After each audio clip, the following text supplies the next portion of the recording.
आज का हमारा विषय criminal procedure code identification act 2022 है।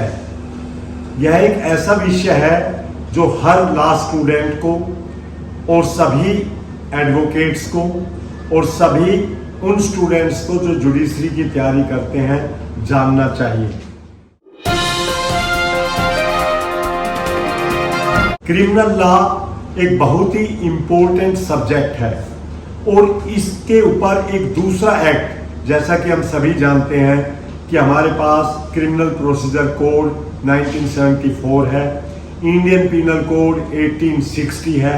इसके अलावा डिफरेंट अलग एक्ट हैं जैसे कि NDPS एक्ट एटसेट्रा, परंतु यह criminal procedure code identification act अपने आप में एक अलग ही तरह का एक्ट है। हमारे पास प्रिजनर्स आइडेंटिफिकेशन एक्ट 1920 है, जिसके अंतर्गत जब किसी भी व्यक्ति की सजा होती है, वह प्रिजन में जाता है, वह कन्विक्ट हो जाता है, तो उसके थंब इम्प्रेशन लेने का, फुटप्रिंट लेने का एक अधिकार दिया गया है ताकि उसकी आइडेंटिटी बरकरार रखी जाए। यह इसलिए किया गया है उस एक्ट में कि यदि किसी ने कोई अपराध किया है, वह अक्यूज्ड है, कोर्ट द्वारा उसको सजा दी गई है, तो इसलिए उसकी आइडेंटिफिकेशन रखी जाए कि यदि वो कल दोबारा अपनी आइडेंटिटी छुपाकर कोई दूसरा अपराध करता है तो उसको पकड़ा जा सके। परंतु यह फील किया गया कि उस एक्ट को बने 102 साल हो चुके।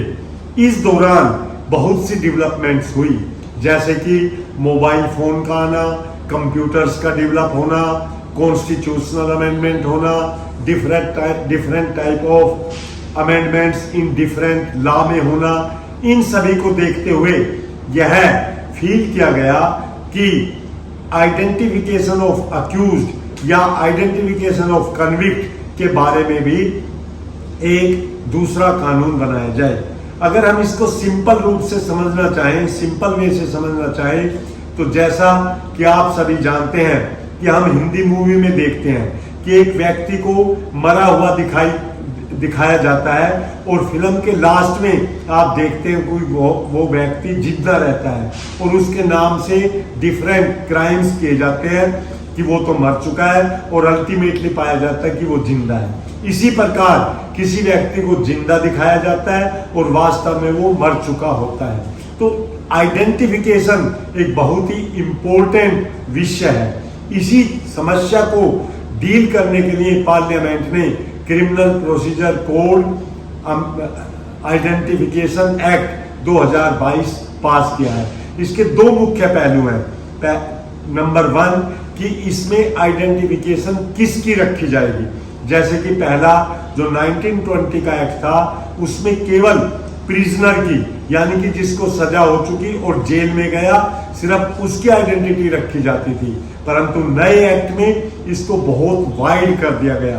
कोई भी व्यक्ति, चाहे वो कन्विक्ट है, चाहे वो अक्यूज्ड है, या चाहे वो अरेस्ट ही किया गया है पुलिस द्वारा, या अरेस्ट भी नहीं किया गया पर सस्पिशियस है, उसकी भी आइडेंटिटी रखी जा सकती है।